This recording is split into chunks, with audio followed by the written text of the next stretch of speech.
Let's make sourdough crescent rolls using sourdough discard. Start by adding 7 grams of active dry yeast to a mixing bowl.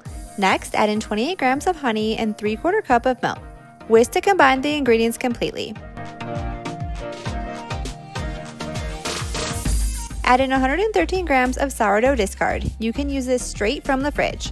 Whisk together until this mixture is smooth. Add in 300 grams of all-purpose flour and 6 grams of salt to your stand mixer with the dough hook. Add in 42 grams of salted butter that's softened and cut into cubes. Mix on low for a few rotations until the butter and flour look like a coarse crumb. This part can sometimes be difficult with your mixer, and you can just smush together the butter and flour with your fingers.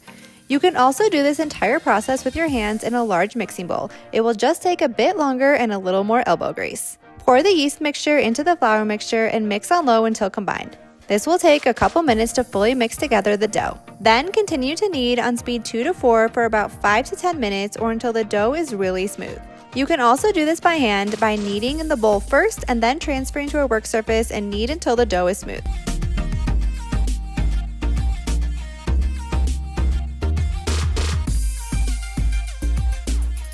Transfer the dough to a greased mixing bowl and round the dough into a tight ball. Then cover it with plastic wrap. Allow this to rise for about an hour or until it's doubled in size. Make sure to line a baking sheet with parchment paper so it's ready. Divide the dough into 5 pieces. You can just eyeball this. Then sprinkle the dough with a little bit of flour.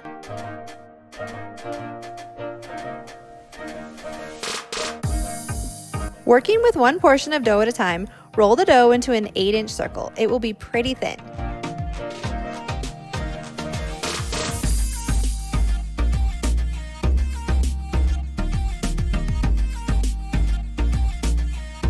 Transfer this to the prepared baking sheet. Then spread 1 tablespoon of softened butter on top of the dough. Roll out a second ball of dough and place it on top of the buttered dough. Then repeat this process again and again, each time adding 1 tablespoon of butter on top of each dough circle. But do not butter the last layer or the top layer of dough. As you can see, the dough doesn't have to be perfectly round each time. It can definitely be kind of rustic.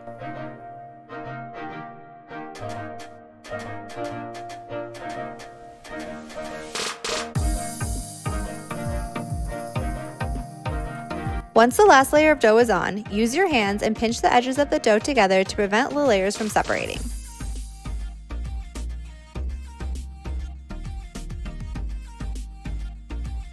Cover the dough with plastic wrap and transfer to the refrigerator for 1 hour. Remove the dough from the fridge and transfer to a lightly floured work surface.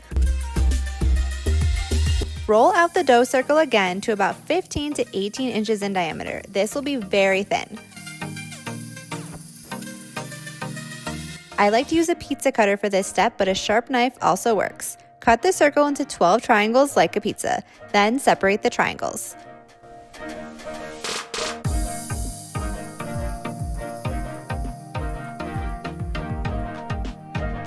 Make a small slit using a paring knife at the base of each triangle.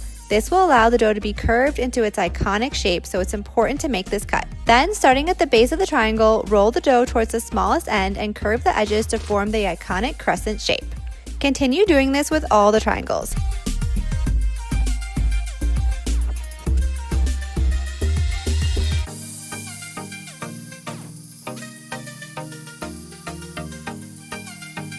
Place the crescent rolls back on the parchment paper lined baking sheet. You'll be able to fit all 12 rolls on one baking sheet. Cover the baking sheet with plastic wrap and allow them to rise for one more time.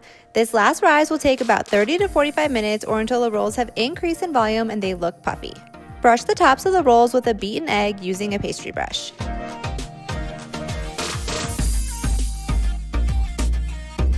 Then bake at 350 degrees for 20 to 30 minutes or until golden brown to your liking. I hope you enjoyed this fun sourdough twist on a classic crescent roll. If you want more better than store-bought organic recipes, be sure to hit that subscribe button and join me next time in the kitchen.